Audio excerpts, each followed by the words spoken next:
Ensimmäinen erä, ajassa 2:43 pahtaja tykittää maalin kun Gerbiina avaa Titanille laitaan ja Titani vapauttaa pahtajan läpiajoon eikä hän erehdy vaan tykittää kiekon yläpörsään.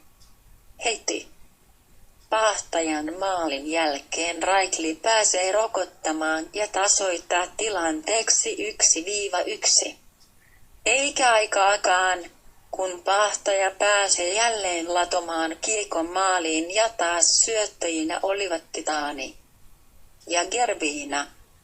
Ja erätauolle lähdetään 2-1 johdossa.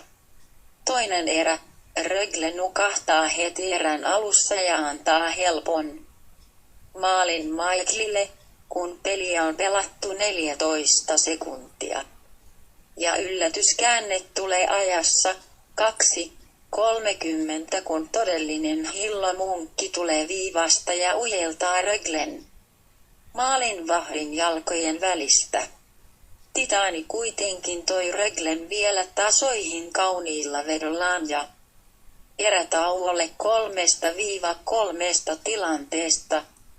Kolmas ja ratkaiseva erä. Kolmannessa erässä ei tapahtunut kummoisia.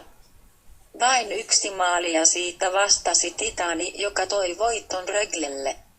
Maalivahtien torjunnat, Rögle 8 torjuntaa Caribbean, 13 torjuntaa pelaajien tilastot, Titani 2+2, pahtaja 2+1. Gerbiina 0+3, Defenker 0+0.